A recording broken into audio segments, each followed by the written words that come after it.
Hello दोस्तों, यदि आपको नींद ना आने का प्रॉब्लम है तो अक्सर आप रूम में जिसके साथ सोते हैं, जो आपका पार्टनर है, चाहे वो आपका स्पाउस हो या कोई रिलेटिव हो जिसके साथ कमरा आप शेयर करते हैं, उसका क्या रोल होता है नींद ना आने की प्रॉब्लम्स में और क्या कारणों से ये पार्टनर का प्रेजेंस या उससे रिलेटेड स्पेसिफिक इश्यूज आपकी नींद ना आने का कारण बन सकते हैं।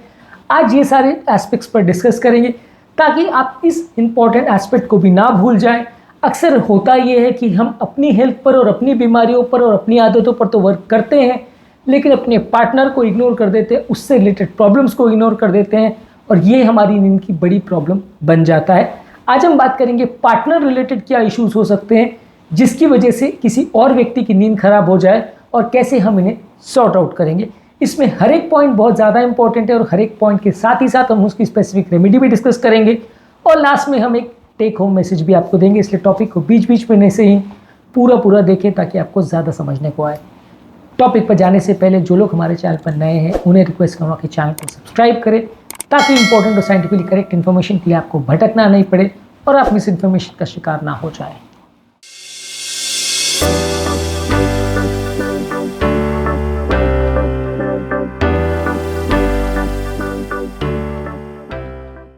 ऑब्वियसली इसमें सबसे इम्पॉर्टेंट रीज़न तो ये होता है कि यदि आपका पार्टनर बहुत ज़्यादा खर्राटे लेता है या स्नोरिंग करता है तो ये एक इम्पॉर्टेंट कारण होता है जिसकी वजह से दूसरे व्यक्ति की नींद डिस्टर्ब हो सकती है। ऑब्वियसली पार्टनर अगर ज़ोर ज़ोर से खर्राटे लेता है तो आपकी नींद डिस्टर्ब तो होगी, ये एक काफ़ी ऑब्वियस इशू है। पार्टनर की नींद को सॉर्ट आउट करने के लिए या उसके स्नोरिंग को सॉर्ट आउट करने के लिए आप उसको डॉक्टर को दिखाइए।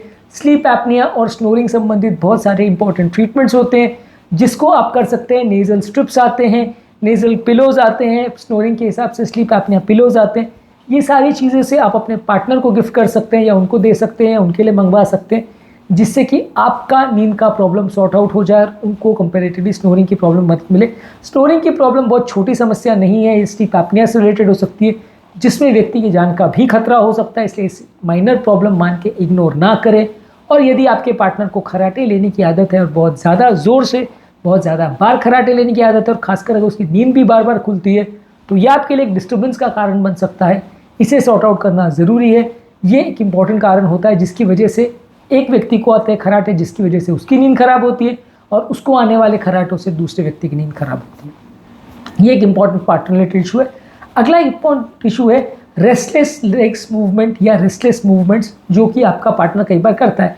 कई लोग की ऐसी आदत होती है कि सोने के बाद, हालांकि वो वॉलंटरीली या जानबूझ के नहीं कर रहे होते, लेकिन उनको होश ही नहीं रहता, वो बिस्तर में अलग अलग बार करवटें बदलते हैं, बार बार वो अपने हाथ पाँव को मूवमेंट करते हैं, जिसकी वजह से दूसरे आदमी को कभी चोट लग जाती है, दूसरे आदमी को टच हो जाता है या दूसरे आदमी का स्लीप डिस्टर्ब हो जाती है। ये काफ़ी कॉमन है और अलग अलग एज के ग्रुप के लोगों को हो सकता है, बच्चों को भी हो सकता है, बड़ों को भी हो सकता है, हर एक की आदतें इस तरह की हो सकती है।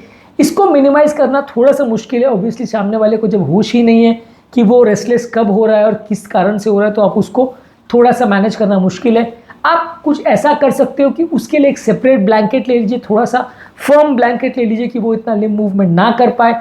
उसको रिलैक्सेशन टेक्निक्स वगैरह करवा सकते हैं ताकि दोनों पार्टनर्स की नींद कॉम्प्रोमाइज़ ना हो। और आप दोनों के ब्लैंकेट्स को सेपरेट आउट करना भी एक अच्छा सोल्यूशन है, जिससे भी आपके कई बार स्लीप रिलेटेड प्रॉब्लम हो सकती है। बहुत ही ज़्यादा प्रॉब्लम आ रही है तो फिर आपको बेड्स ही सेपरेट करने पड़ेंगे। भले आप सेम रूम में भी सो रहे हैं लेकिन दो अलग अलग सेपरेट बेड्स कर लेंगे तो आपको प्रॉब्लम नहीं आएगी। तो ये भी एक इंपॉर्टेंट इशू होता है जिसमें पार्टनर की करे जाने वाले मूवमेंट्स की वजह से दूसरे पार्टनर की नींद कॉम्प्रोमाइज़ होती है। अगला इंपॉर्टेंट प्रॉब्लम है यदि पार्टनर का स्लीप शेड्यूल चेंज है तो आपको दिक्कत आती है। मान लीजिए आप 10 बजे सोते हैं लेकिन आपका पार्टनर 12 बजे सोता है, तब तक वो 2 घंटे तक मोबाइल देख रहा है, टीवी देख रहा है, तो कंटिन्यूसली आपको आवाज़ें आ रही है जिससे आप डिस्टर्ब हो रहे हैं। मान लीजिए आप सुबह 5 बजे उठते हो, वो 7 बजे उठता है, या आप 7 बजे उठते हो, वो 5 बजे उठता है, तो इस वजह से उसके बजने वाले अलार्म की वजह से आपको डिस्टर्बेंस हो सकता है। वो सुबह उठने के बाद मान लीजिए ब्रश कर रहा है या मान लीजिए वो कोई आवाज़ कर रहा है या जिम कर रहा है या ट्रेनिंग के लिए जा रहा है या मोबाइल देख रहा है, उससे भी आपको डिस्टर्बेंस हो सकता है। तो ये सब चीज़ों को आपको उसके साथ डिस्कस करना पड़ेगा। या तो आप दोनों के स्लीप शेड्यूल्स को मैच करवाना पड़ेगा कि दोनों सेम टाइम पे सोने को जाएं, या आपके पार्टनर को समझाना पड़ेगा कि उसकी एक्टिविटीज़ की वजह से आपको प्रॉब्लम हो सकती है। अगर वो लाइट जला के बैठा हुआ है तो आपको नींद ना ऐसा हो सकता है, तो आप उसके लिए ईयर मास्क ले सकते हैं। अगर वो मोबाइल देख रहा है तो वो ईयर प्लग्स वगैरह का प्रयोग कर सकता है जिससे कि आपको आवाज़ नहीं आए, या आप ईयर मस्क का प्रयोग कर सकते हैं जिससे कि आपको आवाज़ नहीं आए।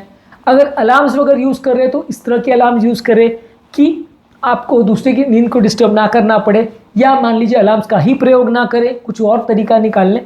तो इस तरह से आप एक दूसरे की नींद को डिस्टर्ब ना करेंगे और दूसरे की नींद बेटर वे में मैनेज हो पाएगी। तो अलग अलग व्यक्ति के अलग अलग टाइम शेड्यूल्स भी एक इंपॉर्टेंट कारण होता है, जिसकी वजह से दूसरे व्यक्ति की नींद कॉम्प्रोमाइज़ होती है। उसकी की जाने वाली एक्टिविटीज़ को अगर मैनेज किया जाए तो इस प्रॉब्लम को कम किया जा सकता है। अगला इंपॉर्टेंट इशू है अलग अलग व्यक्ति की अलग अलग टेम्परेचर प्रेफरेंस।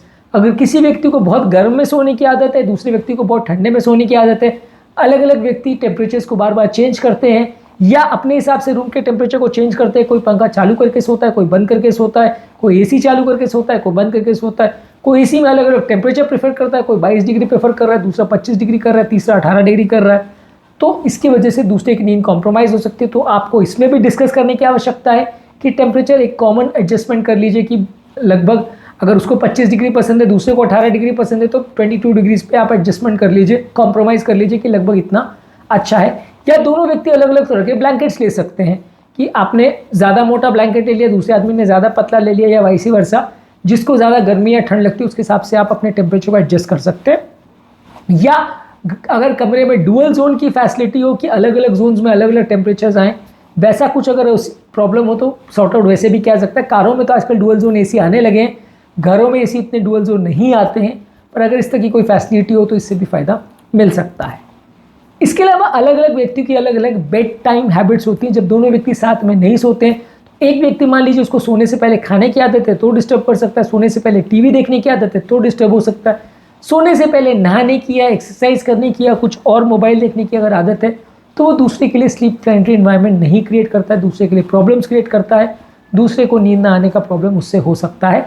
ये चीज़ों को भी आपस में डिस्कस करके और क्या चीज़ों से प्रॉब्लम हो रही है ये सारी चीज़ों को आप सॉर्ट आउट कर सकते हैं, जिससे कि आपका ओवरऑल नींद का एनवायरनमेंट बेटर हो और दूसरे व्यक्ति की नींद डिस्टर्ब ना हो। इसके अलावा दूसरे व्यक्ति से होने वाले स्ट्रेस और रिलेशनशिप इश्यूज भी इसमें प्रॉब्लम कर सकते हैं। मान लीजिए दूसरे व्यक्ति से आपकी लड़ाई हो गई है तो आपस में जो आपका रिलेशनशिप में प्रॉब्लम आया है, या बात नहीं कर रहे हो या चिड़चिड़ापन कर रहे हो, इससे भी एक दूसरे की नींद कॉम्प्रोमाइज़ हो सकती है। दूसरे व्यक्ति को आपके बारे में सोच विचार ज़्यादा वो करेगा, उसकी नींद कॉम्प्रोमाइज़ होगी। तो आप अपने रिलेशनशिप्स को बेटर बनाइए, बात करने के टर्म्स को बेटर रखिए ताकि मेंटल स्ट्रेस बहुत ज़्यादा नहीं हो, टेंशन और एंग्जाइटी बहुत ज़्यादा नहीं हो, और आपको दोनों को नींद डिस्टर्बेंस का प्रॉब्लम ना हो। रिलेशनशिप्स को भी बेटर वे में मैनेज करेंगे, या किसी रिलेशनशिप काउंसलर से आप मिलोगे तो वो आपके आपस के बीच के डिफरेंसेस को सॉर्ट आउट करने में मदद करेगा। तो इससे भी आपको थोड़ी मदद मिलेगी और इससे भी आपके आपस के इश्यूज सॉर्ट आउट हो सकते हैं। ऑब्वियसली इसमें कोई ब्लैंकेट स्टेटमेंट नहीं हो सकता, क्योंकि हर व्यक्ति के यहाँ सेपरेट इश्यूज हो सकते हैं, सेपरेट प्रॉब्लम्स हो सकते हैं, झगड़े के सेपरेट कारण हो सकते हैं। तो एक एक इंडिविजुअल कारण को अपने हिसाब से आपको मैनेज करना पड़ेगा, कॉम्प्रोमाइज़ करना पड़ेगा, ताकि इस दौरान आपका स्लीप शेड्यूल कॉम्प्रोमाइज़ नहीं हो और इस दौरान आपस में चिड़चिड़ापन या वैमनस्य ना हो और आपका ओवरऑल स्लीप पैटर्न कॉम्प्रोमाइज़ नहीं हो, सोते वक्त बहुत ज़्यादा एंग्जाइटी ना हो। तो आज के टॉपिक का टेक होम मैसेज है कि दूसरे पार्टनर की आदतों और हरकतों की वजह से भी कई बार नींद कॉम्प्रोमाइज़ होती है। चाहे उसको खर्राटे लेने की आदत है, चाहे सोते वक्त बहुत ज़्यादा मूवमेंट करने की आदत है, अलग टाइम पर सोने की आदत है, अलार्म्स यूज़ करने की आदत है, मोबाइल फ़ोन यूज़ करने की आदत है, टीवी देखने की आदत है, एक्सरसाइज करने की आदत है, कोई भी अलग अलग तरह के नॉइजेस करने की आदत है। ये सारी चीज़ें दूसरे के स्लीप पैटर्न को डिस्टर्ब कर सकती है। अलग अलग टेम्परेचर का प्रेफरेंस भी लोगों की नींद को डिस्टर्ब कर सकता है। अलग अलग सोने के टाइमिंग और उसके डिस्ट्रैक्शंस और पैटर्न्स भी आपके स्लीप पैटर्न को डिस्टर्ब कर सकते हैं। दूसरे व्यक्ति से खराब रिलेशनशिप या रिलेशनशिप में होने वाले झगड़े कभी कभार ये भी आपके स्लीप पैटर्न को कॉम्प्रोमाइज़ कर सकते हैं। ये सारे ही प्रॉब्लम को इंडिविजुअल वे में डिस्कस करके मैनेज करके सॉर्ट आउट करना पड़ेगा। जैसे जैसे आपस की प्रॉब्लम्स कम होंगी, आपके इश्यूज भी कम हो जाएंगे और नींद ना आने का प्रॉब्लम भी कंपैरेटिवली कम हो जाएगा। तो इसका मतलब ये है कि नींद ना आने की प्रॉब्लम में सिर्फ आप अपने से रिलेटेड बीमारियों को और अपने से रिलेटेड दवाइयों को ही मैनेज करोगे तो काम नहीं चलेगा। आपके पार्टनर से रिलेटेड स्पेसिफिक इश्यूज को भी ध्यान देने की ज़रूरत है। ये भी आपकी नींद के लिए प्रॉब्लम बन सकते हैं और उनको अगर आप सॉर्ट आउट नहीं करोगे तो आपकी नींद भी कॉम्प्रोमाइज़ होगी और कई बार आपके पार्टनर की भी नींद कॉम्प्रोमाइज़ होगी। आज के टॉपिक का टेक होम मैसेज यही है। उम्मीद करूंगा कि आज के टॉपिक में कुछ नई बातें जानने को मिली होगी। स्लीप संबंधित क्या है आपके लिए बेस्ट फूड, क्या है वर्स्ट फूड, क्या है बेस्ट आदतें, क्या है वर्स्ट आदतें, ये सारी चीज़ें हमने चैनल पर डिस्कस की अलग अलग वीडियोज़ में। इन सभी वीडियोज़ को ज़रूर चेकआउट करें। उम्मीद करूंगा कि आज के टॉपिक में कुछ नया जानने को मिला होगा। जो लोग हमारे चैनल पर नए हैं उन्हें रिक्वेस्ट करूँ कि चैनल को सब्सक्राइब करें ताकि इंपॉर्टेंट और साइंटिफिकली यूजफुल कंटेंट के लिए आपको भटकना नहीं पड़े और आप मिस इन्फॉर्मेशन का शिकार ना हो जाए।